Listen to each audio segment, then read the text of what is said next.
आबासाहेब सुरेश पाटील यांच्या वाढदिवसानिमित्त शुभेच्छांचा वर्षाव. विद्या विकास मंडळ साक्री सचिव Dadasaheb Ramrao Patil cooperative bank Sakri chairman तसेच भाजपा प्रांतिक सदस्य आबासाहेब सुरेश रामराव पाटील यांचा आज दिनांक 30 नोव्हेंबर 2024 रोजी वाढदिवस असल्याने त्यांच्या राहत्या घरी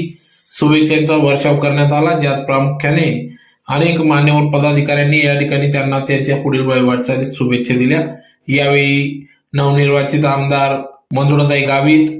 शिवसेनेचे नेते तुळशीराम गावित तसेच युवा नेते भैयासाहेब पाटील, जिल्हा परिषद सदस्य सौ मंगलाताई पाटील आदी मान्यवर पदाधिकाऱ्यांच्या उपस्थितीत सदर या ठिकाणी त्यांचा भव्य असा सत्कार देखील करण्यात आला. यावेळेस प्राचार्य R R Ayare, D N Patil, S B Patil